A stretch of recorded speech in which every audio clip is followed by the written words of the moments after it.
A show of discontent met with force. Israeli police using water cannon to prevent protesters from blocking a highway in Tel Aviv. There were two protests on Saturday evening, one of them in Kaplan Square, the heart of Israel's government and defense buildings. It was led by the Kaplan Force, a centre-to-left-wing group that led many protests against the government's judicial overhaul proposal last year.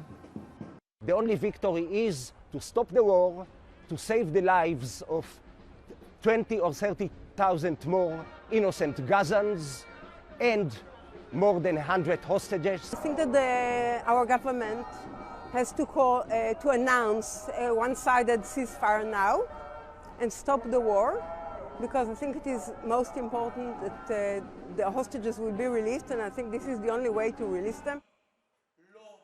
The other protests in what has become known as Hostage Square, a more muted rally where family members of the captives held in Gaza have been protesting for 22 weeks and were now joined by thousands in solidarity. After weeks of shuttle diplomacy mediated by the US, Qatar and Egypt, talks in Cairo came to a standstill on Friday, with both Hamas and Israel holding each other responsible for not reaching a deal. Both sides are refusing to concede. Hamas is calling for an end to the war, a withdrawal of Israeli soldiers from Gaza, and allowing the return of displaced Palestinians to their homes in the north. They're also seeking the desperately needed aid to be allowed into Gaza.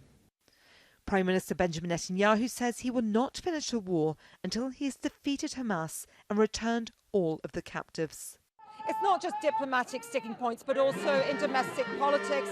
Thousands of protesters here in Tel Aviv say that Netanyahu is not listening to their demands.